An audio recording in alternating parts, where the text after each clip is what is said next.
Recording topik 8, tag 1, 3, 2. Hello everyone, welcome to Corporate Governance course with me Maria Grace Herlina. I'm the lecturer of Bina Nusantara University.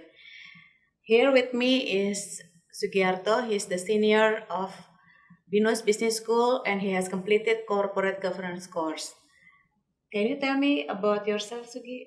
Hey, my name is Sugiarto Bangsan. I've completed Corporate Governance course in Binus Business School and now I'm ready to share my knowledge with you. Okay, after we talk about the internal of the corporate, I think the attentions of the corporation need to pay attention as well to the stakeholders. Yes, okay, of course.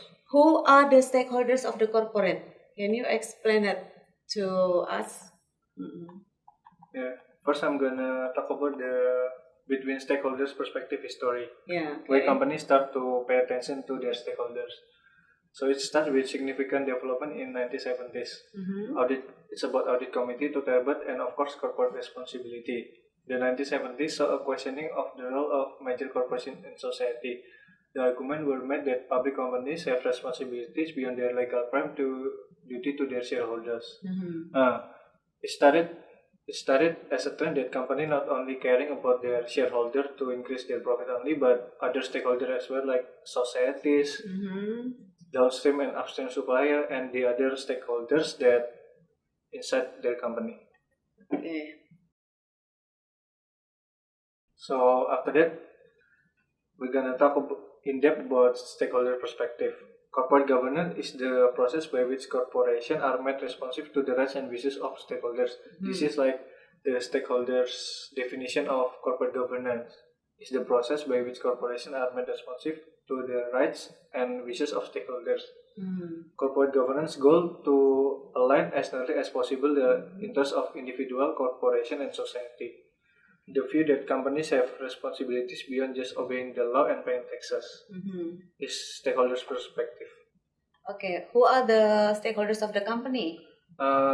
As you can see based on the picture below, there are primary stakeholders and secondary stakeholders. Okay, what is the difference between primary and secondary? Secondary stakeholders is like more far stakeholders for the company is more indirect. Indirect, okay. Secondary stakeholders consist of client, bank, and then association, media, and vendor, of course. And primary stakeholders is more direct to the company and its environment, which is staff, of course, it's inside of the company, and then shareholders, strategic partner, strategic layer, and of course in the center, in the picture as you can see, it's management. Okay, so the corporation should pay attention not only to themselves but also to the stakeholders. All stakeholders. All stakeholders, the primary one and the secondary ones. Yeah. Okay, actually, what is the stakeholders approach? I mean, for the quick summary, what is the stakeholders approach? Is it aligning stakeholders' needs and wants? Or is it about profit-oriented? Or is it about business value-oriented? Which one? Stakeholders' approach is more into aligning stakeholders' needs and wants because it's a part of corporate governance dynamic. Okay, thank you for watching everyone and see you on our next video. Goodbye.